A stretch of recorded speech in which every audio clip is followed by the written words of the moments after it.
Hello everyone, welcome back. My name is Yusuf Hassan, and we're going to be doing another MCAT lecture today. Once again, we are continuing with our high yield series for biology, and today we will be talking about the hormones, right? The hormones. Okay, now, the hormones, and what do I mean by the hormones, right? So I mean all of the hormones that you're going to be responsible for on the MCAT, and hopefully I don't miss any.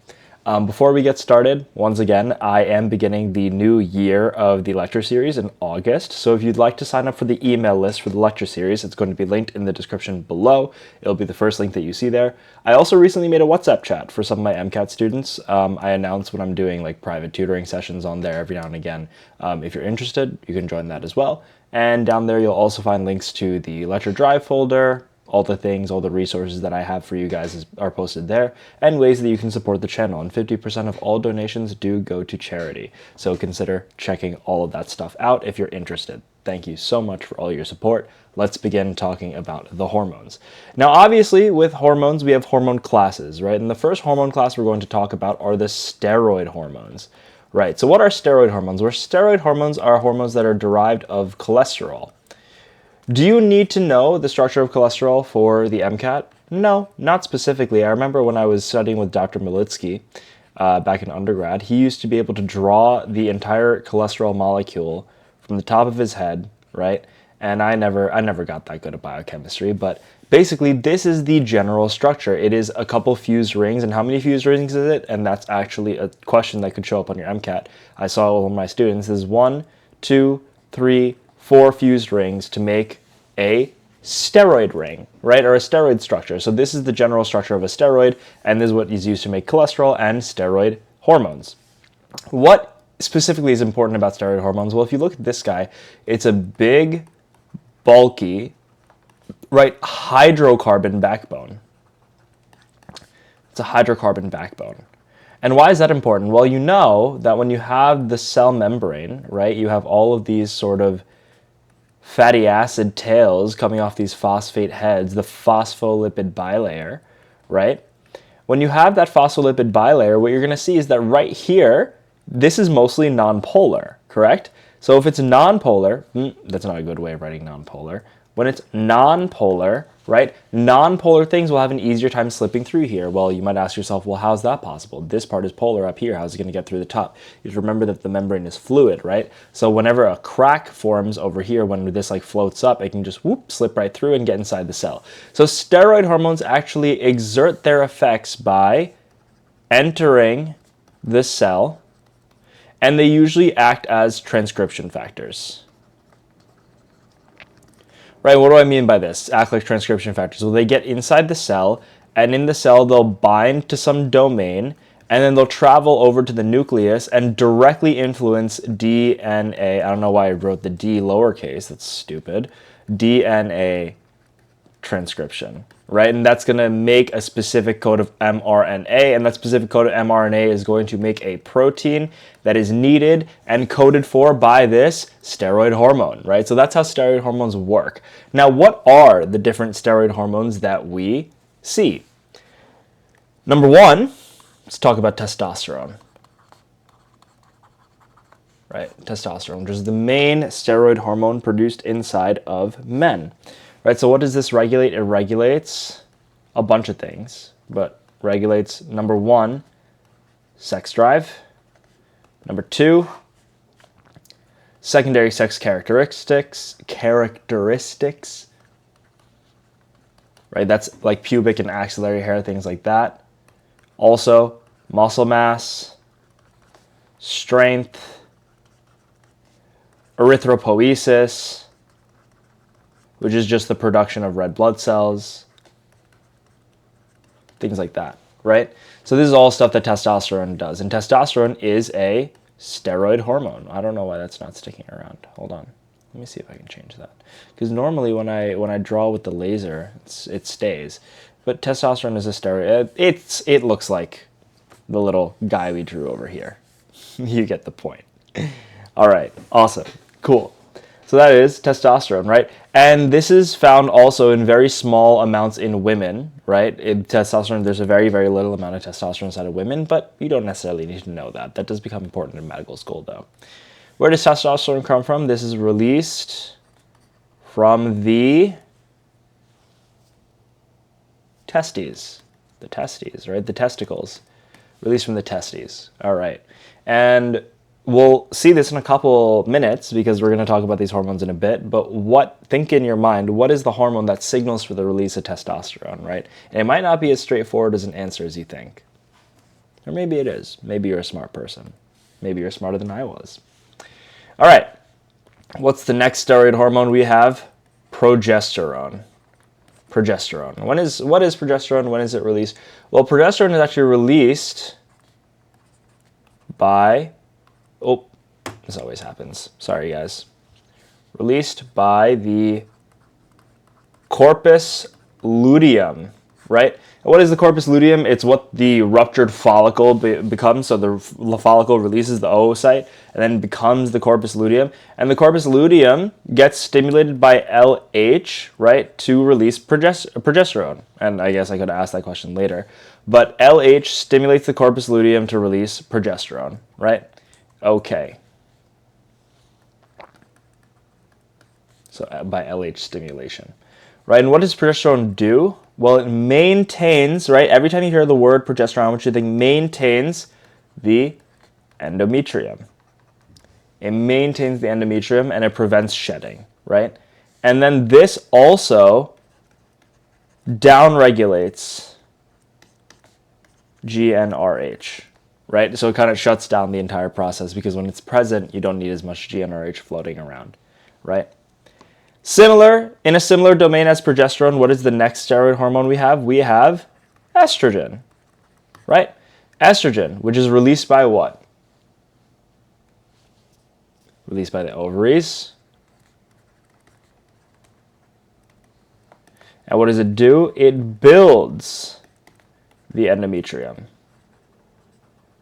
But it has a lot of other jobs too. It leads to secondary sex characteristics, right? The female body habitus is what we call it, right?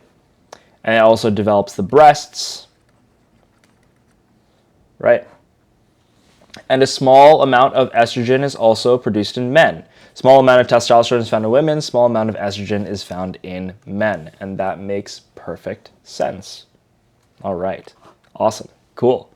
What's next? There are more steroid hormones. Unfortunately, those aren't the only ones we need to know about. Number 4 is aldosterone. And this is released by the adrenal cortex, not the adrenal medulla, right? So what is the adrenal cortex? Here you have a kidney. Very, very beautiful kidney right here that I drew. And then you have this lump on top of this kidney, this gland, right? And if I were to zoom in on this gland, you would actually see that there's an outer part and there's an inner part over here. Oops. All right, I guess that's what we're doing, right? So this outer part is actually known as the cortex, and this inner part is known as the medulla, right? So aldosterone comes from this part, the cortex, right? And now the cortex has 3 layers, and the way that we remember those 3, and you don't need to know this for the exam, I'm just saying this for the sake of completion. The way you remember those 3 layers is GFR, right? There's the glomerulosa, the fasciculata, and the reticularis. The zona glomerulosa, the zona fasciculata, and the zona reticularis, right? And it stands for GFR, which in kidneys means glomerular filtration rate, right? But for the adrenal cortex, it means glomerulosa, fasciculata, and reticularis. And the way you remember what each of these does is you remember salt, sugar, sex. So mineralocorticoids, glucocorticoids, and sex hormones, right? And all of these are actually what? Steroid hormones. So the adrenal cortex is responsible for the production of steroid hormones that control salt, sugar, and sex in the body. All right, well, what does aldosterone do? Aldosterone is actually going to increase the activity of Na plus K plus ATPase in the distal convolute tubule of the nephron to increase blood volume, right, in response to renin-angiotensin-aldosterone system activation. I will make a video going over the renin-angiotensin-aldosterone system, but this is basically what it does. And how does that increase blood volume? Well, if you think about it, here's the cell, right? And basically, there's 3 sodiums being pumped out of the cell, and there's 2 potassiums being pumped into the cell. So the net loss is 1 electrolyte out of the cell, so 1 charge out of the cell. And you know that water follows the electrolyte. So as this 1 charge moves out of the cell, the water follows it and it moves back into the bloodstream, and that will increase the blood volume, which will eventually increase the blood pressure. How does that increase the blood volume increase the blood pressure? Well, you know that blood pressure equals cardiac output times systemic vascular resistance, and cardiac output equals heart rate times stroke volume. To move the blood around at the same rate with an increase in the amount of water that's in the blood, you have to increase the stroke volume. So by increasing this, you increase the cardiac output, which increases the blood pressure. We'll go over the renin-angiotensin-aldosterone system in another video, but aldosterone is our next steroid hormone. I have another screen up right here that shows like all my outlines for this lecture, because I actually did prepare. All right, I don't know if you can tell that I prepared, but I did prepare. Okay, next is the last one, cortisol, right? And cortisol is actually a glucocorticoid, which means it's sugar, which means it's made in the zona fasciculata of the adrenal cortex. Very good, the adrenal cortex, awesome. So what does cortisol do, right? So cortisol does a lot of stuff. Worth mentioning, right? A lot of MCAT students just know it as a stress hormone, right? The stress hormone.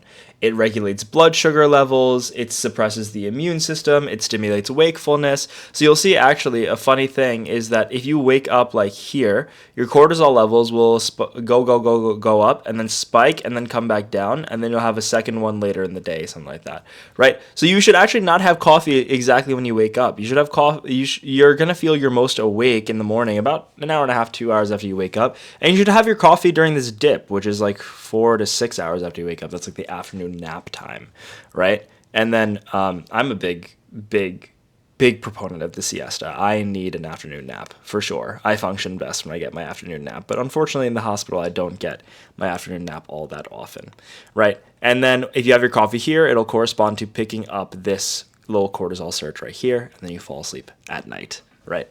Okay, one more thing. You have to know the mechanism by which cortisol affects sugar levels. So cortisol actually activates gluconeogenesis. Where? In the liver, right? 95% of the time. Why do I say 95%? Where else can gluconeogenesis take place? Actually, a very, very, very, very small part, a very small percent of gluconeogenesis can happen in the kidney. Let's say 5%. I'm not really like pulling at numbers that make sense. I'm just sort of giving you an idea of where it happens the most and where it happens very little, right? Just as a recap, what's the important sort of enzyme we need for gluconeogenesis? There are a few, but what's the big enzyme that everyone knows? It's glucose 6-phosphatase, right? Which allows us to undo the first step of glycolysis, which is normally irreversible, right? One more thing, cortisol actually suppresses the immune system, right? And this is why people say you get sick a lot when you don't sleep enough, because that not sleeping enough increases your cortisol to try to keep you awake throughout the day, but it also suppresses your immune system, so you get sick more often. And these have been the steroid hormones. Very good. Okay, so if you'd like to take a photo of that, or, you know, kind of judge your notes against mine, that is the steroid hormones. What's next? All right, let's see if I can do this. Perfect. Awesome. Wonderful. We got a fresh new sheet of paper. All right, so what's next? Next, we have the peptide hormones. Very good. if any of you clown me for my handwriting, I will personally see to it that you get a 472 on the MCAT.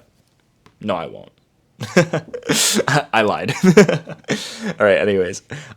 So one thing you need to know about the peptide hormones. Okay, before we go into a deep dive. So the steroid hormones can slip into the cell and directly interfere with DNA transcription because they can act like transcription factors slipping through the cell membrane, right? Right. All right, we understand that.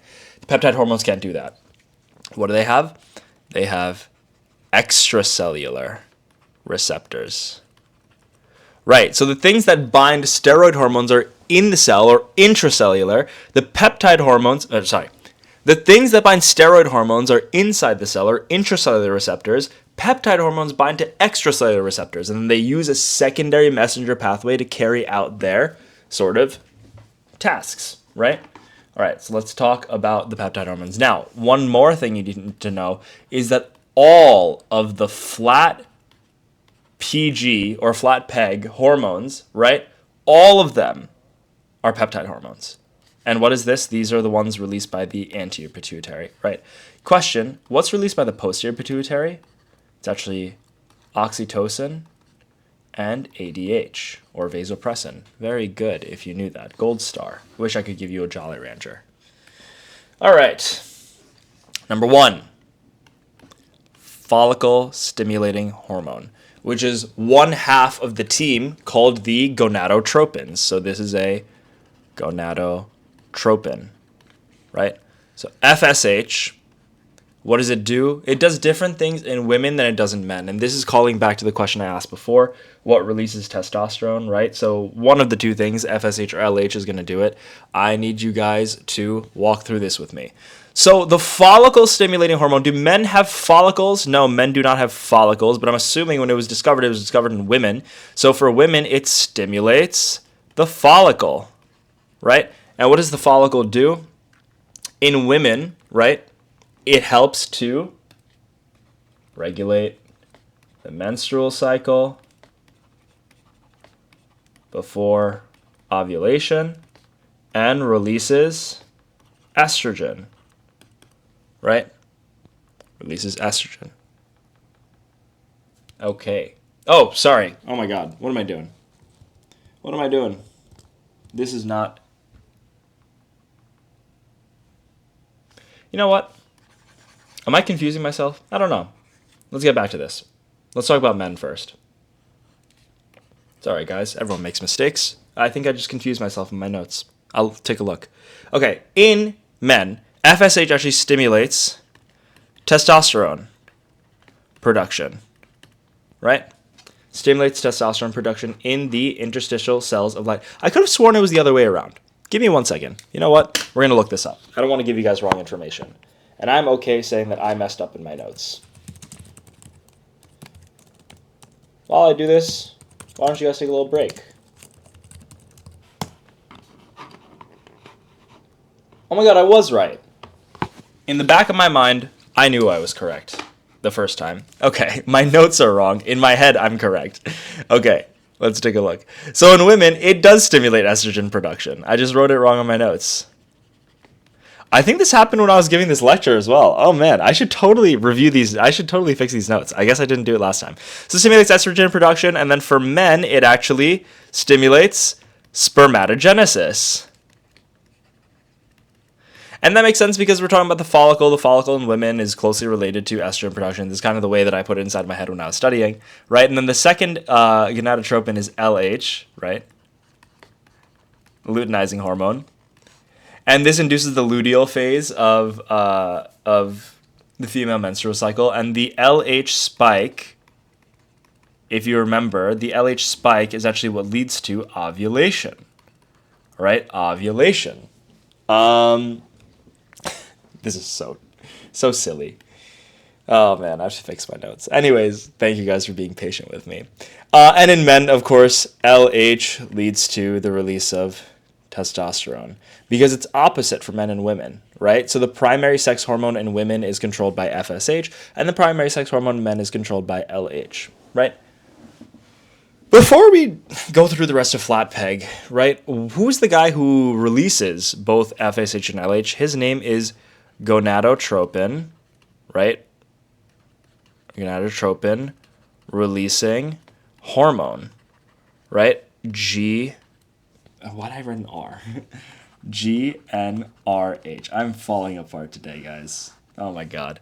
Right, and this is released by hypothalamus, which leads to the release of FSH and LH from the anterior pituitary, right? So the gonadotropins, FSH and LH, are released by the anterior pituitary in response to GnRH release. All right, that makes sense, hopefully. Okay. Adreno.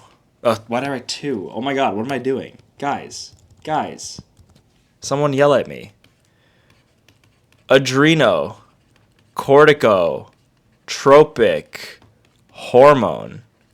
Adreno meaning adrenal, cortico meaning cortisol, tropic meaning tropic, not direct, and hormone, right? Adrenocorticotropic hormone, or ACTH, is a tropic hormone that reaches the adrenal cortex and leads to the release of cortisol. That's basically all you got to know. Very good. But even though it's tropic, right, just like FSH and LH, it actually has something that codes for its release. And the thing that codes for its release is, so it's the release is stimulated, not it is stimulated, but the release is stimulated by corticotropin releasing factor, CRF, corticotropin releasing factor. Just like gonadotropin releasing hormone, this is corticotropin releasing factor. And where do you think that comes from? Same place as GnRH. It comes from the hypothalamus. I'm pretty sure CRF is also peptide based, but don't quote me on that. All right, what's next? Next in flat is 5, which is thyroid stimulating hormone, or TSH, right? So the release is stimulated by TRH, right? Thyrotropin releasing hormone, TRH from the hypothalamus, right? Hope you guys are enjoying this lecture as much. I love talking about endocrinology. It's just so cool. And then it goes to the thyroid, and it produces T3 and T4. What are T3 and T4? We will talk about them in a little bit. We'll get to them. All right. But if you know them already, gold star. Very good. Okay. Next. What's next? Flat peg, right? So P. Next is prolactin, right? And this is released by anterior pituitary. And prolactin stimulates milk production from mammary glands. And it also decreases sex drive. So, funny little medical tie-in. I was once shadowing a neurosurgery clinic, and there was a guy with a pituitary tumor, and it's called a prolactinoma, where the anterior pituitary gets super, super huge, and it actually releases a lot of prolactin, right? And when this prolactin is released, it actually down-regulated the amount of testosterone he has inside of his body. So by inhibiting the amount of testosterone he had, because like when you have this much prolactin, the anterior pituitary is like, hey, we're working overtime. Like the anterior pituitary doesn't know what's going on when you have a tumor. So when there's that much prolactin inside the body, the anterior pituitary is like, hey, we produce way too much prolactin. Let's like take a rest. So it decreases the GnRH, and it decreases the FSH and the LH, and it then decreases the testosterone, and then you get a decreased libido. You get a decreased sex drive, right? So this guy with a prolactinoma, he was like a healthy 25, 30-year-old guy, and he just had a super, super decreased sex drive, and that was what brought him into a clinic. And then whenever that happens, and he was also getting headaches, and sometimes these people come in with a specific type of vision loss that I'm not going to get into, but it's a concern when someone comes in with that set of symptoms. They get a brain scan. Sometimes, if the patient is unlucky enough, they might have a prolactinoma. They might have a little tumor growing in their head, but lucky for us, we live in an age where this is a very, very treatable tumor. All right. Also, prolactin. What is the thing known as prolactin inhibiting factor, or PIF? That's just another name for dopamine. So prolactin and dopamine have sort of inverse roles to one another. Perfect. Awesome. Very good. Cool. So, what's next? Growth hormone. GH. Growth hormone, or GH, right, is secreted by the anterior pituitary. This just causes linear growth. Oops. Oh, I don't know why that happens all the time. I'm still getting used to this. And also my handwriting is just terrible, just so bad. Linear growth. Very good. Okay, wonderful. So these are flat pegs plus GnRH, right? Is there more? There's more. There's definitely more. The peptide hormones, for some reason, are so much more sort of widespread than any of the other hormones, right? Next is actually oxytocin, right? And oxytocin is something I like to talk about a lot. Oxytocin is my guy, right? So oxytocin is the cuddle hormone, right? Oxytocin is the cuddle hormone. It's released by the posterior pituitary. And one thing you need to know about is that it is involved in a positive feedback loop, which I spoke about in the video I posted before this, during labor, right? So we said that when a baby is being born, the baby will start to push against the cervix, and the cervix will dilate, and that cervical dilation causes the release of oxytocin. The oxytocin causes uterine contraction. Those contractions cause the baby to push further, which causes more cervical dilation, more oxytocin, more uterine contraction, more cervical dilation, more oxytocin, more uterine contraction. So oxytocin is involved in the one example of a positive feedback loop that you need to know. It also has some roles in lactation and bonding, right? So when two people have sex, when two people cuddle, when you hug a loved one, when you hold hands with someone, things like that, oxytocin is released. It is the cuddle hormone. All right, very good. What's next? 9, antidiuretic hormone, or vasopressin, right? So this actually increases the number of aquaporins in the collecting duct of the nephron, which leads to an increase in water retention, right? And what signals for this guy's release? Well, it's when the osmolarity of blood, actually not the blood, but the osmolarity of the CSF gets too high. Inside the brain, if you look at a picture of the brain, you have these things called ventricles. Let me grab you a photo. Let me see if I can grab you guys a photo. This is what's cool about doing lectures from home, because I can just like grab you guys pictures of things whenever I want.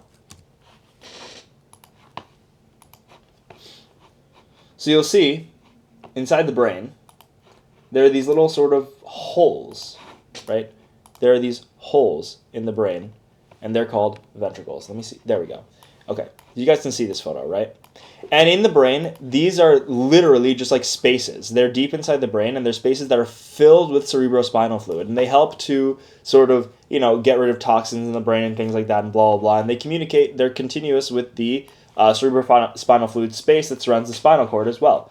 When the osmolarity of this, so when over here, like what we're looking at, when the osmolarity of this guy, all of the fluid in here gets too high, that signals for cells inside the brain to release antidiuretic hormone to retain water, right? And then that's going to decrease the osmolarity, right? So that's what signals for the release of ADH.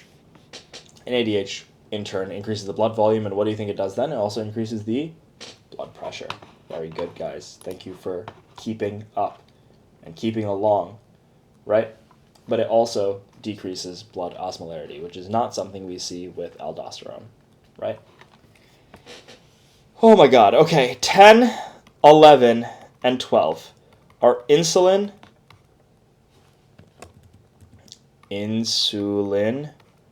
glucagon, and somatostatin. Okay, these three, I could make a 30-minute video for you about insulin. Insulin in general, insulin in and of itself. I could write you a 10-page essay about insulin. We're not going to cover them in this video. I will make a video about them eventually, in-depth insulin. Insulin, just know that it's secreted by the beta islet cells of the pancreas, glucagon by the alpha islet cells of the pancreas, and somatostatin by the delta islet. Dude! Oh my god! The delta islet cells. I didn't pick my microphone back up. Dude, what is up with me today? Beta, alpha, and delta islet cells of the pancreas. I hope you guys can hear me better now. The beta, alpha, and delta islet cells of the pancreas secrete insulin, glucagon, and somatostatin, respectively. Okay, cool. 13. Parathyroid hormone, released by, what do you think? The parathyroid gland, right? And 14, calcitonin, right? They go hand in hand, right?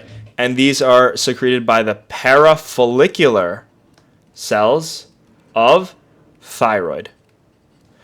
PTH, right? PTH is released to increase serum calcium. So when serum calcium is low, it triggers the release of parathyroid hormone, right? And this actually, how does it function? It upregulates osteoclast activity. Osteoclasts chew bone, osteoblasts build bone, right? So osteoclast activity, which chews bone, and then it releases calcium. Chews, right? Chews. So increased osteoclast activity, which releases calcium into the blood. What do we mean by serum? Serum just means within the blood, right? Calcitonin actually downregulates serum calcium. And how does it do that? Well, it increases osteoblast activity, right? Increases osteoblast activity, right? And osteoblasts build bone. They take their little hammers and they're building bone. They're taking the calcium and just knocking it onto the bone. All right. There are some... Oh, I'm trying to scroll on the monitor that is not touchscreen. That's stupid. Okay. There are some other hormones that you just need to know are peptide hormones, right? So one is atrial natriuretic peptide. This is an aldosterone antagonist, right? Another is erythropoietin, secreted by the kidneys, right? When is it secreted by the kidneys? In order to increase the number of red blood cells in the blood, right? So this increases RBCs in the blood. And it acts upon what? Where are RBCs made? Made in the bone marrow. Very good. Awesome. And then ghrelin.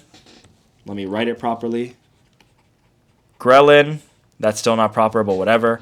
Leptin, right? And cholecystokinin. So ghrelin is what? This is hungry.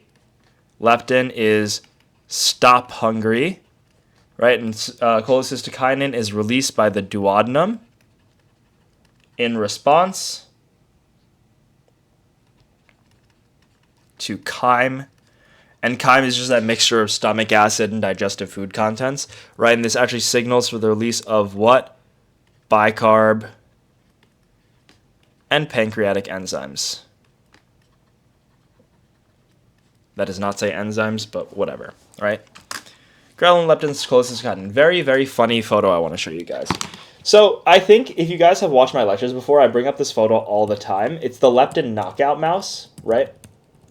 It's the leptin knockout mouse, right? And this is actually a very funny photo that I saw a long, long time ago, and it's stuck with me ever since. Well, what happens when you knock out leptin? Well, this is what happens. You got a normal mouse. Photo's taking a second to load in. Come on. There we go. Oh, there's two of them. There's two photos. All right, there we go. So this is our mouse, right? Our fat mouse on the left and our skinny mouse on the right.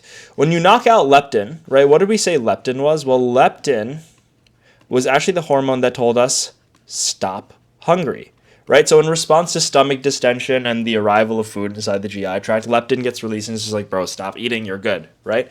This mouse actually had leptin knocked out of his body, right? And this is the notation for a knockout on the MCAT, right? So let's say it's like plus leptin, so homozygous and has the leptin.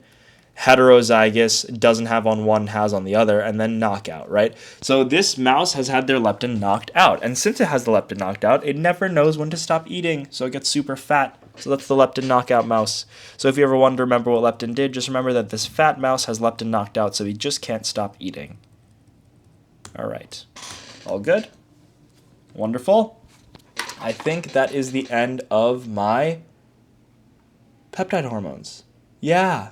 Wonderful. Awesome. Very cool.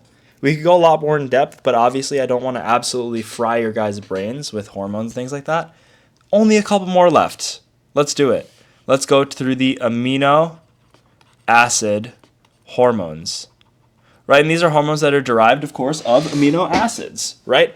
The first ones are things that we've talked about before already in passing. This is T3 and T4, right? Triiodothyronine and thyroxine. Right? Triiodothyronine and thyroxine. Who's ringing my doorbell? I am not going there. That is not for me. Triiodothyronine and thyroxine, right?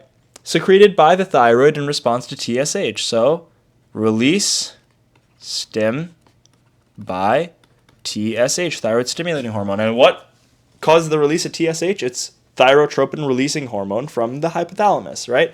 So, TRH, TSH, T3, T4. This is known as the hypothalamus pituitary thyroid axis. Or, well, HPT is usually used to refer to the hypothalamus pituitary testes axis. But someone rang the doorbell again. The HPT, right, can also mean for the thyroid. Correct. Very, very, very good. Wonderful.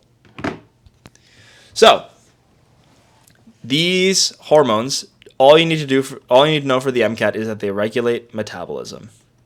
That's it. They regulate metabolism, right?